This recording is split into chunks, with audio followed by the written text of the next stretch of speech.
నాకేదైనా ఒక అనారోగ్యం సమస్య వచ్చి ఏ హాస్పిటల్కి అయితే వెళ్ళి చికిత్స పొందుతానో అదే హాస్పిటల్లో అదే స్థాయిలోని వైద్యం ఆ రాష్ట్రంలోని పేదవాడికి కూడా అందాలనేది మరి ఆ దివంగత నేత డాక్టర్ వైఎస్ రాజశేఖర్ రెడ్డి గారి ఉద్దేశం. అంటే దీని యొక్క ముఖ్య ఉద్దేశం మనకేమర్థమవుతుంది?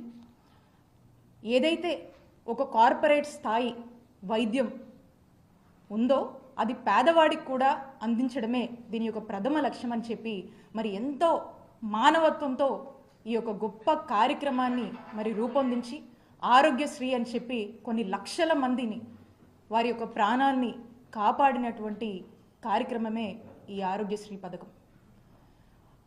ఈ ఆరోగ్యశ్రీ పథకం మనం చూసినట్టయితే ఇదొక వెల్ఫేర్ ప్రోగ్రాము, వెల్ఫేర్ స్కీమ్ లాగా మనం చూసే కంటే కూడా ఏదైనా ఒక వెల్ఫేర్ ప్రోగ్రామ్ అంటే దాని మానిటరింగ్ వాల్యూ చూస్తాం.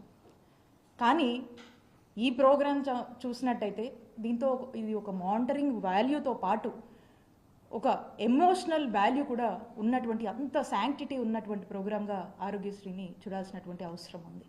మరి ఇదే కార్యక్రమాన్ని ఈ గొప్ప మానవత్వంతో కూడినటువంటి ఈ కార్యక్రమాన్ని దీన్ని నిజం చేస్తూ వైఎస్ఆర్ గారు తీసుకొచ్చినటువంటి ఈ కార్యక్రమాన్ని పేదలకు ఎంతో మంచి చేస్తుందనేటువంటి ఒక గొప్ప లక్ష్యం ఉన్నటువంటి ఈ కార్యక్రమంగా దీన్ని మా నాయకుడు జగన్మోహన్ రెడ్డి గారు దీన్ని మరింత స్ట్రెంథెన్ చేస్తూ మరి మేము అధికారంలోకి వచ్చిన దగ్గర నుంచి ఏ విధంగా అడుగులు ముందుకు వేశారో రాష్ట్ర ప్రజలందరికీ కూడా తెలుసు.